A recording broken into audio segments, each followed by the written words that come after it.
गट film में आपका स्वागत है। ये दूसरा एपिसोड है मेरी सीरीज का 90s का नॉस्टैल्जिया। तो 90s की नॉस्टैल्जिया की जब मैं बात कर रहा हूँ तो मैंने नमक तेल और रोटी से शुरू किया था। तो आज एक ऐसी डिश या ऐसे खाने की बात करूँगा जो बड़ा ही स्टेपल फूड है और हम घर में हमेशा ही खाते हैं।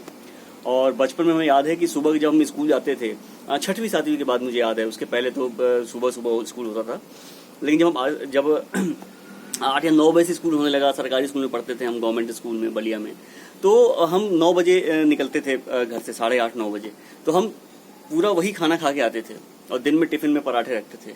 तो वो खाना इतना खाया है हमने। और इसके बाद जब हम जीवन में जब ग्रेजुएशन करके निकले बलिया से, और जब हम लखनऊ, कलकत्ता, इलाहाबाद में जब अकेले रहना शुरू किया हमने, और एक संघर्ष का जीवन चलता रहा। संघर्ष अभी भी है, लेकिन वो जब संघर्ष का समय था तो उसमें भी यही खाना हमारे लिए जो है वरदान था, लाइफ लाइन थी हमारी, बनाना आसान था।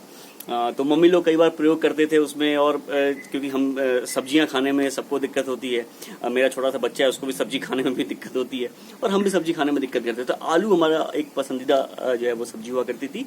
और जिस डिश की मैं बात कर रहा हूँ वो है चावल दाल। तो बिल्कुल मुझे अभी भूख लग गई बोलते ही, चावल दाल और साथ में आलू की भुजिया। तो मैं दिखाऊंगा कि माता जी लोग क्या करते थे उस समय की सब्जियां हम खाते नहीं थे, तो दाल में ही सारी सब्जियां डाल के उबाल देती थी। और ये काम बड़ा आया हमारे, हम अभी भी करते हैं ये। और समय बचाने के लिए मैं भी नौकरी पे रहता हूँ, मेरी वाइफ भी नौकरी पे, अभी नौकरी नहीं है मेरी, लेकिन मेरी वाइफ भी नौकरी पे रहती हैं। तो हम दोनों लोग वर्किंग हैं, तो हमारे लिए खाने बनाने के टाइम को श्रिंक करना बड़ा जरूरी होता है, खासकर जब घर में बच्चा होने, बच्चे के लिए अलग से खाना बनाना होता है। तो ये बड़े काम की डिश होती है चावल दाल, और साथ में आलू की भुजिया। तो हमें याद है कि जो है वो जब हम बचपन में थे तो बड़ा खून बढ़ाने को लेके और उसको लेके बड़ा क्रेज था कि यार हमारे में खून बढ़ जाए, थोड़ा सा मजबूत हो जाए हम। तो उसको लेके रहता था। तो जो लाल चीजें होती थी ना उसका बड़ा रहता था। तो मम्मी लोग बोलती थी अरे वो चुकंदर की सब्जी खाया करो, उससे एकदम खून बढ़ जाएगा। लाल लाल दिखती भी थी।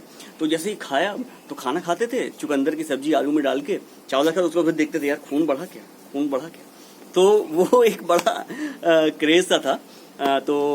मैं आपको अब ले के चलूंगा वहीं पे, जो है वो उसी यादों में, उसी गलियों में जहाँ हम चावल दाल और भुजिया खाया करते थे। तो मेरा ये वीडियो बनाने का मकसद जो है वो ये आपको खाना बनाना सिखाना नहीं है, क्योंकि मैं पेशे से पत्रकार हूँ और मैं खबरें बनाता हूँ। तो खाना मैं बना लेता हूँ, मेरा शौक है, लेकिन मुझे जो मेरा मकसद है इसके पीछे वो ये है कि मैं आपको याद दिलाऊं कि हमारा खाना क्या था, हम क्या खाए के बड़े हुए हैं, हम किस माहौल में रह के हमें क्या खाना चाहिए। तो मैं बस एक सलाह के तौर पर ये वीडियो बनाता हूँ, और याद दिलाने के लिए आपको अपना समय। तो हमने अपना खाना बदला है ऑब्वियसली, इसलिए हमारे विचार भी बदले हैं। तो हमें अपना खाना पुराना याद करना होगा और उस पर डिपेंड होना होगा। तो आइए, फिर किचन में नहीं जाऊंगा, बाहर ही खिलाऊंगा, खाते हैं।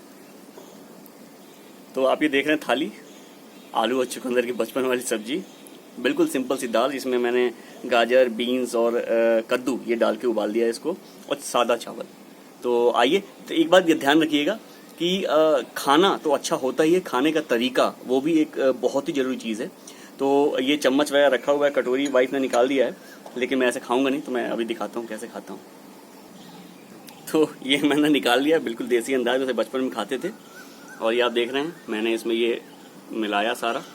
तो हमारे ये जो है कई देशों में चम्मच से खाना खाते हैं, खाने को हाथ लगाना जो है वो अच्छा नहीं मानते हैं, और कई देशों में हाथों से खाना ही अच्छा मानते हैं। अगर आप उनके यहाँ चम्मच से खाएंगे तो वो बुरा भी मान जाते हैं। तो हमारे हिंदुस्तानी परंपरा में भी ये एक ऐसा है कि तो खाने के पीछे की फिलॉसफी है कि ये जो 5 उंगलियां हैं ये पंच तत्व को प्रदर्शित करती हैं, जो हमारे पंचभूत हैं शरीर के अंदर, 5 तत्व। तो इनको जब हम टच करते हैं खाने को, तो ये भोजन उन 5 इंद्रियों को प्रभावित करता है। तो ये सात्विकता, ये सादा खाना, अच्छे मूड से बना खाना, अच्छे मूड से हम खाते हैं और हाथ से खाते हैं। बिल्कुल बचपन में पहुंच गए। और अब ये सारा खत्म होगा, तब तक आप भी चावल दाल और भुजिया बनाइए, खाइए, और खा के मुझे बताइए कमेंट करके नीचे कि कैसा लगा। तब तक मिलते हैं फिर अगले सीरीज में, हम अगले डिश के साथ जो बिल्कुल देसी होगी।